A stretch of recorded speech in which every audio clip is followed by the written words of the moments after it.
जय हिंद स्टूडेंट्स, नमस्ते संस्कृताय। अभी संस्कृत का क्लास चल रहा है और सेशन 2020-21-22 ठीक है ना।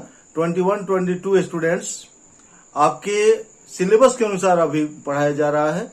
तो आज आप लोग संधि में जो पहला आपका है, पहला पोर्शन है संधि, उस संधि में आज आप देखने जा रहे हैं। संधि में व्यंजन संधि है ना, अपना पोर्शन देख लीजिएगा।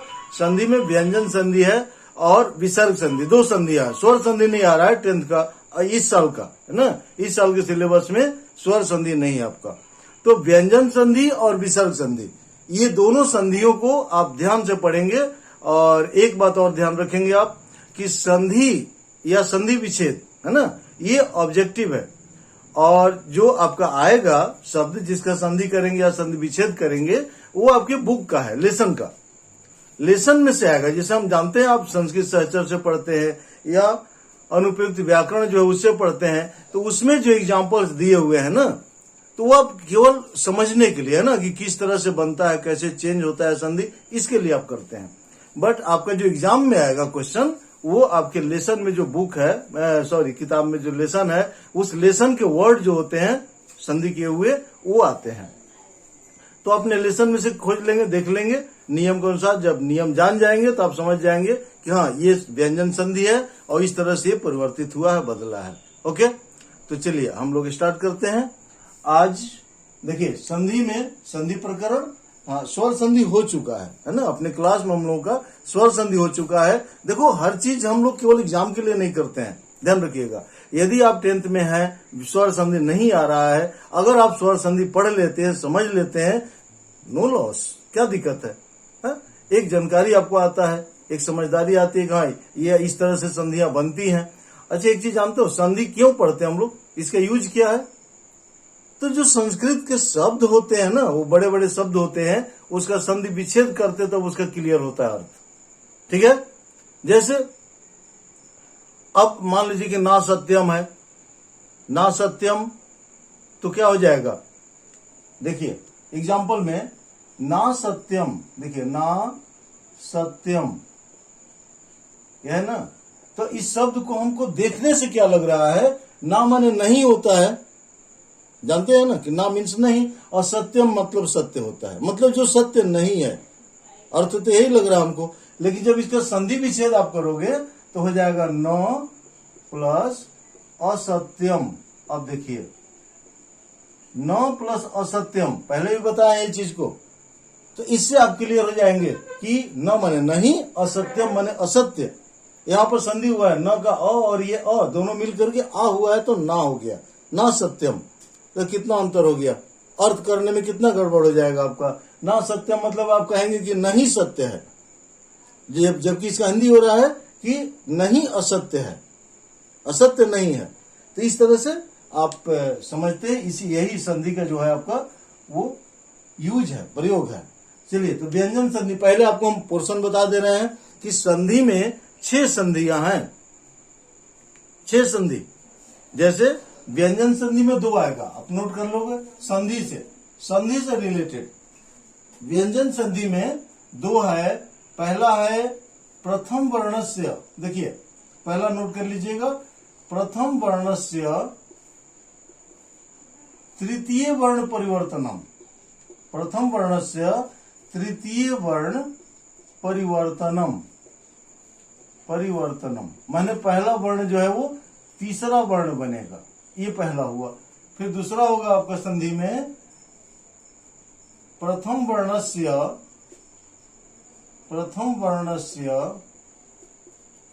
पंचम वर्ण परिवर्तनम। पंचम वर्ण, वर्णे कर दीजिए, वर्णे परिवर्तनम।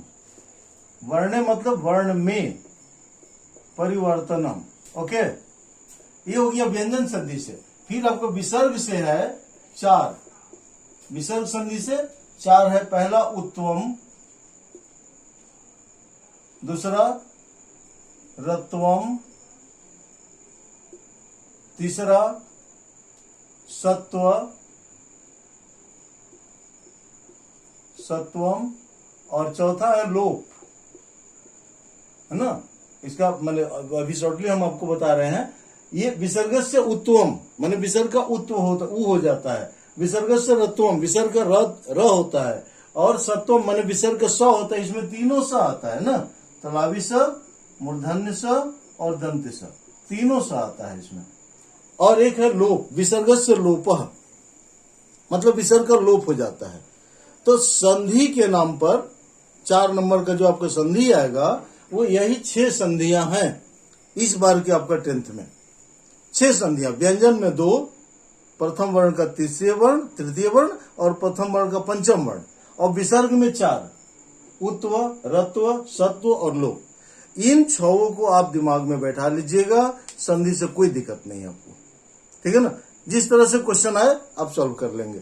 बस 6 संधि में 4 नंबर आपका, एक एक नंबर का आता है 4 क्वेश्चन। सिंपल पेपर आप देख लेंगे, सिंपल पेपर आ चुका है, डाल दिए हम, और उसमें टोटल आपको क्लियर किया गया, बताया गया संधि, समास, वाच्य, प्रत्यय, ना संख्या, घटिका, सब ये ऑप्शनल में है और सब आ चुका है। आप देख लेंगे पिछला वीडियो में या सर्च करेंगे आप, है ना, तो उसमें मिल जाएगा आपको चैनल पर।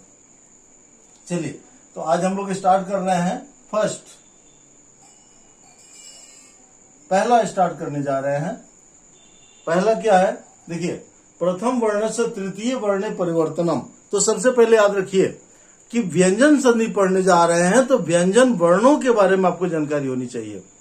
व्यंजन वर्ण, तो व्यंजन वर्ण क से लेकर ह तक व्यंजन होते हैं। इनमें क से म तक स्पर्श व्यंजन, इनको वर्गीय व्यंजन भी कहा जाता है। वर्गीय व्यंजन क्योंकि ये वर्ग बनाते हैं, वर्ग मीन्स स्क्वायर। कख अग 5 होता है ना, फिर चछा अज 5, टठा अड 5, तथा अद 5 और पफ अब 5। चारों साइड से आप लाइन खींच लेंगे, अगर काउंट करेंगे, गिनेंगे तो 5 5 5 मीन्स स्क्वायर, वर्ग, इसलिए इसको वर्गीय व्यंजन कहते हैं। तो इसमें वर्गीय व्यंजन में, और दूसरा होता है आपका अंतस्थ, यरलव, यरलव को अंतस्थ वर्ण कहते हैं व्यंजन। और तीनों स और ह ये उष्म होता है, उष्म नामकरण इनका हुआ है इनके उच्चारण के आधार पर। खैर वो अलग मैसेज है, वो अलग टॉपिक है। अभी हम लोगों को इसमें समझना है, तो इसमें समझने के लिए वर्ग इसलिए आपको हम बताए कि 5 वर्ग होते हैं, 5 वर्ग का नाम। और 5 वर्गों में देखिए, पहला होता है क वर्ग, पहला वर्ड से लेटर से, पहला वर्ड से उसका नाम आता है।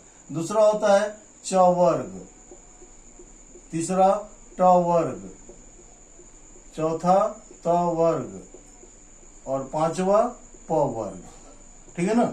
वर्ग सब में लगा है क्योंकि ये वर्गीय व्यंजन है, इसलिए वर्ग लगा है। अब 5 में इसमें 5 वर्ण होते हैं, पहला, दूसरा, तीसरा, चौथा और 5वां। ये 5 वर्ण ये सब में होते हैं, 5 5 वर्ण, है कि नहीं। सब में 5 5 क तो आप पढ़े हैं, सब में 5 5 वर्ण है। तो इसी में, अच्छा नंबर से लिख दें, कोई दिक्कत नहीं है। देखिए, क, ख, ग, घ और अंग, इस तरह से। हाँ, इसमें हलंत लगेगा, ये ध्यान रखेंगे कि हलंत लगता है तभी वो व्यंजन है, अन्यथा अगर हलंत आप नहीं लगाए, सीधे क लिखे, उसमें अ आएगा। और संधि जो है अत्यंत निकट वर्णों की संधि होती है, अत्यंत निकट। जैसे आप यहाँ प्लस है तो प्लस के यहाँ पर जो होगा और यहाँ होगा, ये दोनों आपस में संधि करेगा।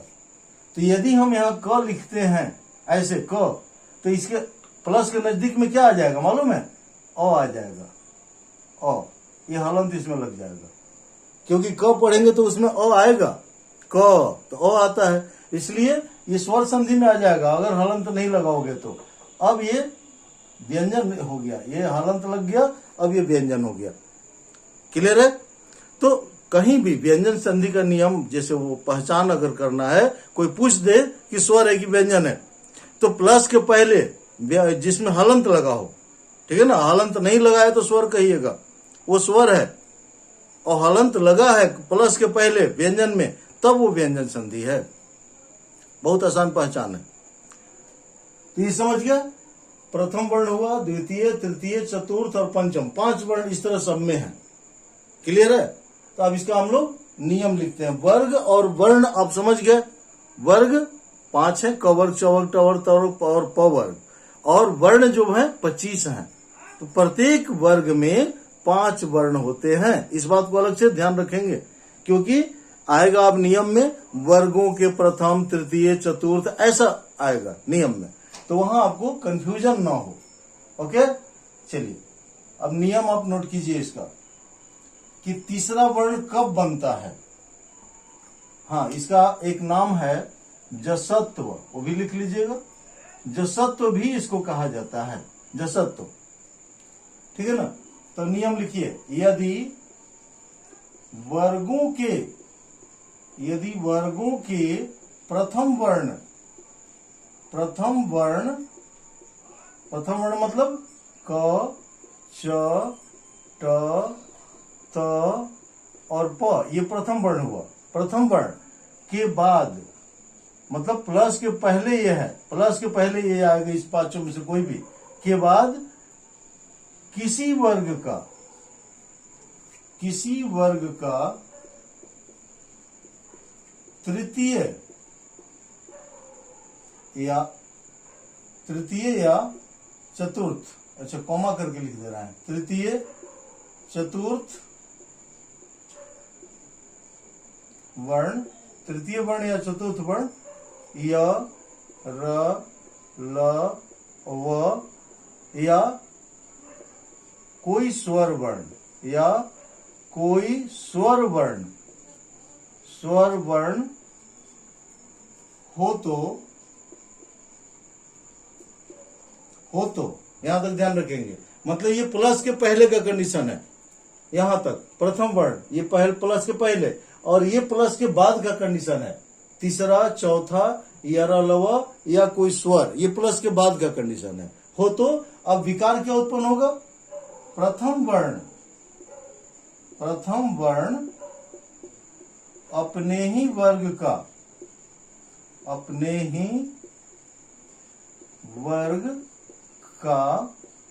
तृतीय वर्ण में क्या आ जाएगा, ग, ज, ड, द और ब, ये तीसरा वर्ण हुआ। 1 2 3 4 5, पांचों वर्गों का ये तीसरा वर्ण हुआ। ये प्रथम वर्ण जो कचट अथवा प है, ये बदल के इसमें आ जाएगा, तृतीय वर्ण हो जाता है। ये बिल्कुल सिंपल है, क्लियर है, समझ रहे हैं। कंडीशन मेन समझना है। अब इसको हम स्ट्रक्चर के रूप में लिख दे रहे हैं, बिल्कुल इजी वे में। जैसे इधर हो गया प्रथम वर्ण, देखिए प्रथम वर्ण, अब प्रथम वर्ण में क्या कर लेंगे, लिख देंगे क, च, ट, त और प, प्रथम वर्ण हो गया ये। और प्लस मतलब प्लस के पहले इनमें से कोई हो, देखिए एकदम इजी वे में आएगा समझ में। और इधर आएगा तृतीय वर्ण, और तृतीय वर्ण में पूरा नहीं लिखेंगे, केवल तृतीय लिख दे रहे हैं। तृतीय वर्ण, चतुर्थ वर्ण, वही वर्गों का चतुर्थ वर्ण, य, र, ल, व या कोई स्वर वर्ण, बस इसको कंस्ट्रक्शन में याद रखिए। ये पूरा रूल आपका इसी में आ गया। ओके, तृतीय वर्ण, चतुर्थ वर्ण, यरलव या कोई स्वर वर्ण, तो परिवर्तन क्या होगा, ये ही जो बदल जाएगा तीसरा हो जाएगा, तृतीय वर्ण हो जाएगा। तृतीय वर्ण, उधर कोई परिवर्तन नहीं होगा, वो वाला ज्यों के त्यों रहेगा, इधर जैसे वैसे रहेगा। हाँ, कोई स्वर है तो मात्रा बन के इसमें आके मिल जाएगा। तृतीय वर्ण मतलब ग, ज, ड, द और ब, ये बदल के हो जाएगा, यही परिवर्तित होगा। क्लियर है। अब जैसे से समझेंगे, जैसे एग्जाम्पल याद रखना मेन है, जैसे आप कर लोगे क्लियर हो जाएगा। जैसे में फॉर एग्जाम्पल, दिक प्लस अंबर, दिक प्लस अंबर क्या हो जाएगा, देखिए कंडीशन, पहला वर्ण है क वर्ग का पहला वर्ण है क, और इधर कोई स्वर आ रहा है स्वर है, तो ये क जो है वो ग बनेगा, आधा ग बनेगा, और ये आकर उसको पूरा ग बना देगा, तो हो जाएगा आपका दिगंबर। दिगंबर, ठीक है। अगर स्वर रहेगा तो वो मात्रा बनकर के उस व्यंजन में मिल जाएगा तीसरा बनने के बाद, और अगर व्यंजन रहेगा जैसे इसी में दिक और प्लस भ्रम, दिक प्लस भ्रम बराबर क्या हो जाएगा, दिग्भ्रम। दिग्भ्रम, दिग्भ्रम। देखिए अब चूंकि ये आधा ग बना है, क्योंकि आगे भ है, भ मीन्स चौथा, प फ ब भ चौथा वर्ण है, और इसके पहले देखिए पहला है, आगे हाँ किसी वर्ग का होना चाहिए, किसी भी वर्ग का हो, तीसरा या चौथा वर्ण हो। क्लियर है, समझ रहे हैं। अब इसमें मान लो कि आपको दिगंबर का संधि विच्छेद करना है या जगदीश का संधि विच्छेद करना है, जगदीश, इसका संधि विच्छेद करना है। तो स्टूडेंट्स ध्यान रखिएगा कि कंफ्यूजन होता है, यही मेन है।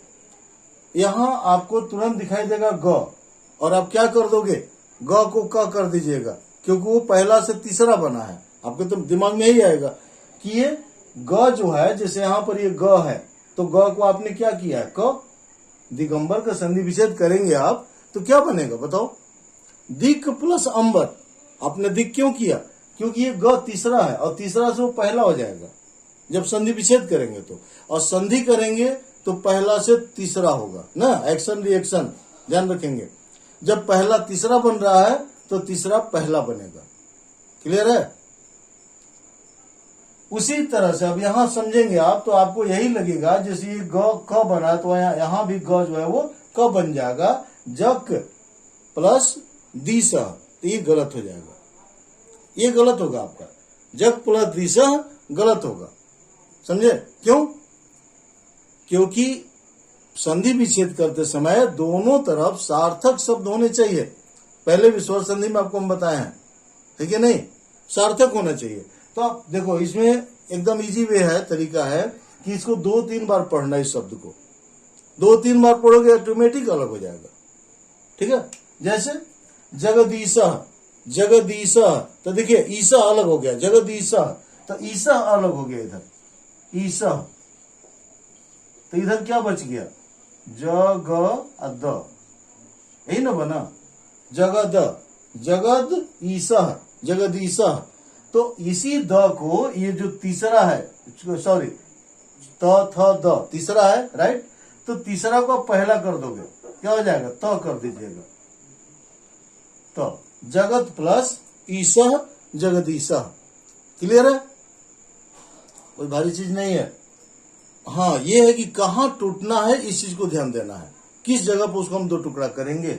ओके, चलिए, तो अभी ये हम लोग ये पहला किए हैं, इसके बाद अगले क्लास में हम लोग समझेंगे पांचवा ना, प्रथम वर्ण पांचवा वर्ण बनता है, जिसमें गम प्लस गा बराबर गंगा, ऐसा है, अम प्लस कह बराबर अंक, वो क का अंगा हो जाएगा, पहला जो है पांचवा बन जाएगा। नेक्स्ट क्लास में हम लोग समझेंगे। तो आज इसको प्रैक्टिस करेंगे, इससे आप किस तरह से क्वेश्चन आता है वो चीज आप सैंपल पेपर से देख लीजिएगा, या बुक में है उसमें से छाटिएगा लेसन में से, और मन से पढ़िए, ध्यान से पढ़िए। ओके स्टूडेंट्स, चलिए, तो थैंक यू, जय हिंद, जय भारत।